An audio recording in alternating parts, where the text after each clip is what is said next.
One thing to remember when you're watching these impeachment hearings, and it'll save you a lot of angst, this is a political exercise. It's not a legal exercise.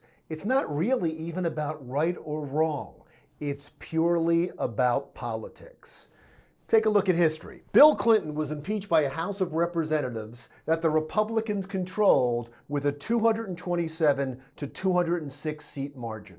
With few exceptions, the vote on 2 articles of impeachment passed along party lines. A trial to remove Bill Clinton then played out in the Senate that the Republicans also controlled with 55 seats. But in the Senate, a 2/3 majority, or 67 votes, is required, and the Republicans fell far short of that. Richard Nixon won re-election in 1974 by a landslide, but the Democrats kept the House, 242 seats to 192, and started impeachment proceedings. Democrats also controlled the Senate, but there was never a vote in the Senate. There wasn't a vote in the House either. Nixon was told by Republican leaders that he had lost support in his own party and he would be impeached and removed from office, so he resigned before that could happen. The only other impeachment of a president was in 1868, and that was a bizarre set of circumstances. Andrew Johnson was Abraham Lincoln's vice president. Lincoln, a Republican, chose Johnson, a Democrat, in hopes of uniting the country. That didn't work because the Republicans, who controlled both the House and the Senate with a large majority, hated Johnson. The Republicans, however, loved Lincoln's Secretary of War, Edwin Stanton, so much so they even passed a law called the Tenure of Office Act to prevent Johnson from firing Stanton. Johnson fired him anyway. The Republicans were furious. They impeached him in the House, and they came within 1 vote of throwing him out of office.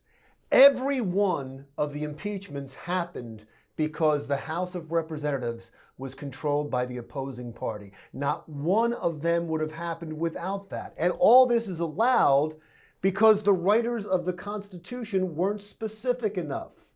A president can be impeached for bribery. Okay, I get that. Treason, understand that. And high crimes and misdemeanors? What does that mean?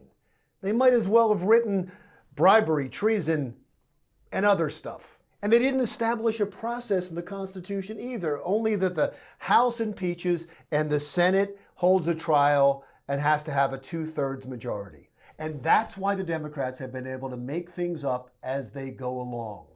Have an impeachment inquiry without having a full House vote, which has been done in the past. Have secret hearings, and then have a vote. Once you've got enough information, you have public hearings, and you base all of your case on second, third, and sometimes fourth-hand information. But again, they get away with that because there's nothing stopping them.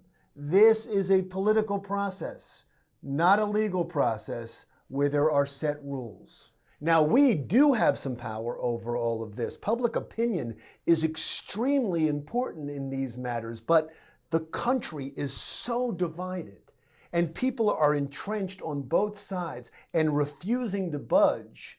We give politicians on both sides of the aisle permission to act exactly the way they're acting. But here is the problem. This may be the new normal.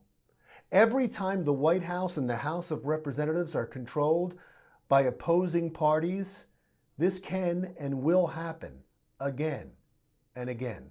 And that will make certain that nothing except impeachment gets done in Congress, making our country even more angry, even more divided, with some mildly interesting daytime TV.